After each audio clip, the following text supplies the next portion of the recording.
नीम को कितना भी शहद में डुबा लीजिए, लेकिन उसका कड़वापन, उसका स्वाद कभी नहीं बदल सकता। उसी तरह जो आपको बुरा समझता है, उसके साथ कितना भी अच्छा करने पर भी वह आपको बुरा ही समझेगा। अगर कोई आपकी बात नहीं समझता तो समझाओ ही मत, क्योंकि कुछ बातें समझाने से नहीं, खुद पर बीतने पर ही समझ आती हैं। किसी ने क्या खूब कहा है, थक कर बैठा हूँ, हार कर नहीं, सिर्फ बाजी हाथ से निकली है, जिंदगी नहीं। पानी को कसकर पकड़ोगे तो भी वह हाथ से छूट ही जाएगा। उसे बहने दीजिए, वह अपना रास्ता खुद ही बना लेगा।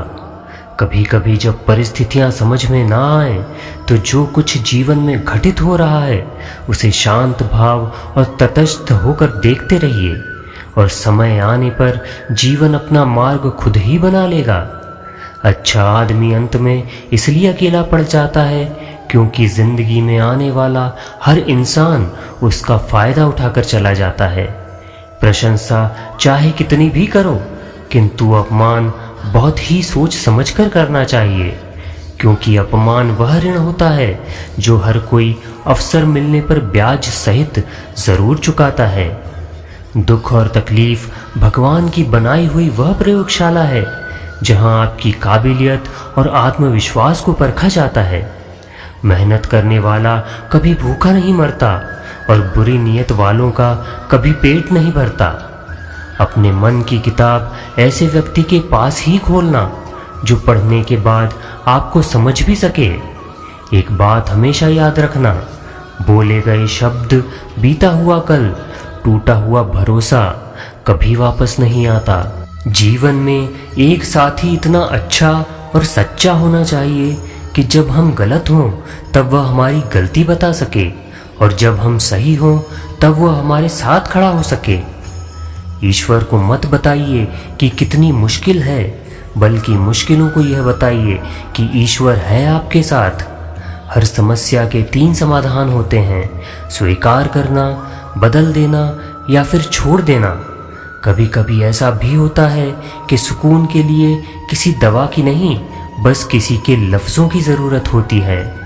ताकत बढ़ती है जब हम हिम्मत करते हैं, प्यार बढ़ता है जब हम साझा करते हैं, और रिश्ते बढ़ते हैं जब हम परवाह करते हैं। रिश्तों की रस्सी कमज़ोर तब हो जाती है जब इंसान गलत फहमी में पैदा होने वाले सवालों के जवाब भी खुद ही बना लेता है। सुबह की शुरुआत भले ही फिर चलने का मौका देती है, पर रात ठोकर खाए हुए राही को संभलने का मौका देती है। जीवन 2 हिस्सों में समाप्त होता है, अभी और अब। अभी उम्र नहीं आपकी, और दूसरा अब उम्र नहीं आपकी। रिश्तों का गलत इस्तेमाल कभी मत करिएगा। अच्छे लोग जिंदगी में बार बार नहीं आते। अपनी जिंदगी में हमेशा ऐसे लोगों को पसंद करिए जिनके दिल चेहरे से ज्यादा खूबसूरत हों। श्री कृष्ण कहते हैं, अगर कोई आपकी उम्मीद से जीता है तो आप भी उसका यकीन पर खरा उतरिए, क्योंकि इंसान उसी से उम्मीद रखता है जिसको वह अपने सबसे करीब मानता है। श्री कृष्ण कहते हैं कि 4 से विवाद कभी नहीं करना चाहिए। पहले मूर्ख से, दूसरा पागल से, तीसरा गुरु से, और चौथा माता पिता से। 4 से शर्म कभी नहीं करनी चाहिए। पहले पुराने कपड़ों में, दूसरा गरीब साथियों में, तीसरा बूढ़े माता पिता में, चौथा सादे रहन सहन में। क्यों गुरूर करते हो अपने 4 दिन के ठाट पर? मुट्ठी भी खाली रहेगी जब पहुँचेंगे घाट पर। अच्छे व्यक्ति की 3 पहचान होती है।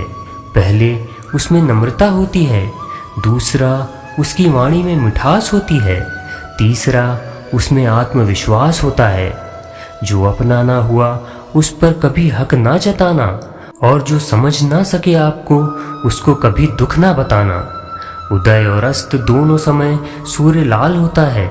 इस तरह महापुरुष भी सुख और दुख में एक जैसे ही रहते हैं। जो इंसान दूसरों को हमेशा शक की नज़र से देखता है, असल में वह अपनी ही बुराइयों को दूसरों में तलाश रहा होता है। सबको हंसाना, लेकिन कभी किसी पर हंसना मत। सबके दुख बांटना लेकिन किसी को दुखी मत करना, सबकी राह में दीप जलाना लेकिन किसी का दिल मत जलाना, यही जीवन की रीत है। जैसा बोलोगे वैसा ही पाओगे। जैसे उबलते पानी में कभी परछाई नहीं दिखती, ठीक उसी प्रकार परेशान मन से समाधान भी नहीं देखे जाते। शांत होकर देखिए, सभी समस्याओं का हल मिल जाएगा। पतझड़ हुए बिना पेड़ों पर नए पत्ते नहीं आते। इसी तरह कठिनाई और संघर्ष सहे बिना अच्छे दिन भी नहीं आते। श्री कृष्ण कहते हैं, जीवन में क्या करना है यह रामायण सिखाती है, और जीवन में क्या नहीं करना है यह महाभारत सिखाती है, और जीवन कैसे जीना है यह गीता सिखाती है। अपने मतलब के अलावा कौन किसको पूछता है। जब पेड़ सूख जाए तो परिंदे भी बसेरा नहीं करते। अकेले चलना सीखिए, क्योंकि सहारा प्यार और यार कितना भी सच्चा हो, एक न एक दिन अपना असली रंग दिखा ही देते हैं। संसार का सबसे बड़ा न्यायालय तुम्हारे मन में है। इस मन को सब पता है क्या सही है और क्या गलत है। श्री कृष्ण कहते हैं, जो आपकी भावनाओं को समझकर भी आपको तकलीफ देता है वह कभी आपका नहीं हो सकता। माना कि आप किसी का भाग्य नहीं बदल सकते, लेकिन अच्छी प्रेरणा देकर किसी का मार्गदर्शन तो कर ही सकते हैं। श्री कृष्ण कहते हैं, जीवन में कभी मौका मिले तो सारथी बनना, स्वार्थी नहीं। ग्रहण तभी लगता है जब दो के बीच में कोई तीसरा हो। ग्रहण सभी हानिकारक होते हैं, चाहे चंद्र ग्रहण हो या चाहे सूर्य ग्रहण हो या रिश्ते में किसी तीसरे का ग्रहण हो। जिंदगी में सभी लोग किसी न किसी पर भरोसा करके जीते हैं। हमेशा यही कोशिश करें कि जो आप पर विश्वास करे उनका भरोसा कभी ना टूटे। समय बहा कर ले जाता है नाम और निशान, कोई हम में रह जाता है तो कोई अहम में। साथ देने वाले कभी हालात नहीं देखते और हालात देखने वाले कभी साथ नहीं देते।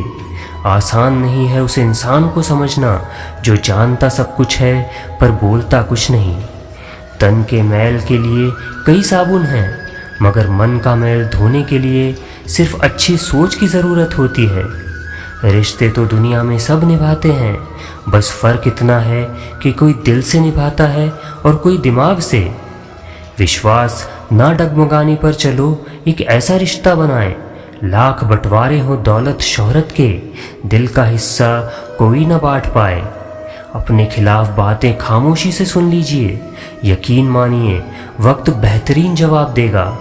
सब्र और सहनशीलता कोई कमजोरियां नहीं होती, यह तो अंदरूनी ताकत है जो सब में नहीं होती। कोई हमारा बुरा करना चाहता है तो यह उसके कर्मों में लिखा जाएगा। हम क्यों किसी का बुरा सोचकर अपना कर्म और वक्त दोनों खराब करें। श्री कृष्ण कहते हैं, यदि कोई गलत है तो आप उसकी कभी वकालत मत करना, क्योंकि गलत करने वाला कम बुरा लगता है, गलत की वकालत करने वाला ज़्यादा बुरा लगता है। दो बातें अपने अंदर पैदा कर लीजिए, एक तो चुप रहना और एक माफ़ करना, क्योंकि चुप रहने से बड़ा कोई जवाब नहीं और माफ़ कर देने से बड़ी कोई सज़ा नहीं। एक दिन एक साधु महाराज एक गांव में उपदेश देने जाते हैं और वह लोगों को समझाते हैं कि हमें जीवन में कभी भी पुरानी बातों को याद करके दुखी नहीं होना चाहिए और हमें दूसरों को माफ़ कर देना चाहिए। हमेशा सत्य बोलना चाहिए पर किसी को भी दुखी नहीं करना चाहिए, क्योंकि ऐसा करने से हमारे जीवन में बहुत अधिक समस्याएं होती हैं जो हमें परेशान करती रहती हैं। साधु महाराज की यह बातें सब लोग बड़े ध्यान से सुन रहे थे, उनका पालन करने के लिए अपने मन में सोच रहे थे। वहीं पर एक व्यक्ति बैठा उन पर गुस्सा करने लगा, क्योंकि वह समझता था कि यह सब कहने की बातें हैं। वह थोड़ी देर सुनने के बाद साधु जी से कहता है कि यह बातें मुझे समझ नहीं आती। आजकल यह जीवन इन बातों से नहीं चलता, ये सब बेकार की बातें हैं। हमारे जीवन में ये और समस्याएं खड़ी कर देता है, इसलिए मैं आपकी यह बात मानने के लिए तैयार नहीं हूँ। मुझे लगता है कि तुम्हें कोई ज्ञान ही नहीं है, तुम यहाँ पर लोगों को परेशान करने के लिए आए हो और वह बातें कर रहे हो जिनका आज के जीवन में कोई महत्व नहीं है। वह व्यक्ति साधु महाराज को भला बुरा कहता है, लेकिन साधु महाराज जी चुप रहते हैं। वह उसकी बात का कोई जवाब नहीं देते। जब व्यक्ति अपने घर पहुंच जाता है, उसके बाद उसका गुस्सा शांत हो जाता है। वह व्यक्ति सोचने लगता है कि मैंने साधु महाराज को बहुत भला बुरा कहा, मुझे पछतावा हो रहा है, मुझे उनसे माफ़ी मांगनी चाहिए। उन्होंने मुझे कुछ भी नहीं कहा, लेकिन मैंने तो उन्हें बहुत कुछ कह दिया।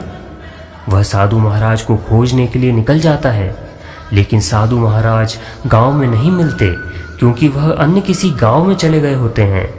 वह उन्हें ढूंढता हुआ जाता है और किसी गांव में उन्हें वह मिल जाते हैं। वह उनसे अपनी गलती के लिए क्षमा मांगता है। वह व्यक्ति साधु महाराज जी से कहता है कि मुझे माफ़ कर दीजिए, मैंने आपको बहुत बुरा भला कहा है। यह सुनकर साधु महाराज जी कहते हैं, मैं तुम्हें नहीं जानता, तुम कौन हो और तुम किस गलती के लिए क्षमा मांग रहे हो। यह सुनकर आदमी कहता है, कल मैंने आपको बहुत बुरा भला कहा था, मैं दूसरे गांव से आया हूँ। आपने मेरी सारी बातों को सुना, लेकिन साधु जी ने कोई प्रतिक्रिया नहीं दी। वह व्यक्ति कहता है, मुझे घर जाकर बहुत पछतावा हुआ, मुझे लगा मुझे आपसे वापस मिलना चाहिए। तब साधु महाराज जी उस व्यक्ति से कहते हैं, तुमने पछतावा कर लिया है, अब तुम्हारी सारी गलतियां माफ़ की जाती हैं, क्योंकि तुम्हारे अंदर पछतावा है। अर्थात यदि आपके साथ कोई बुरा करता है तो आप धैर्य रखिए, क्योंकि अगर आप जो व्यक्ति पछतावा कर रहा है उसे माफ़ भी नहीं करते हैं और ऐसे में आपकी गलती होती है। श्री कृष्ण कहते हैं, जिसके अंदर पछतावे का भाव है उसे माफ़ कर देना ही बेहतर है, क्योंकि माफ़ी से बड़ी कोई सज़ा नहीं होती। और दूसरा, जिस व्यक्ति को गलती के बाद भी पछतावा ना हो, उससे कभी भी माफ़ नहीं करना चाहिए। आज के इस वीडियो में इतना ही। जल्द मिलेंगे श्री कृष्ण के विचारों के साथ एक नए वीडियो में। तब तक के लिए धन्यवाद। जय श्री कृष्ण।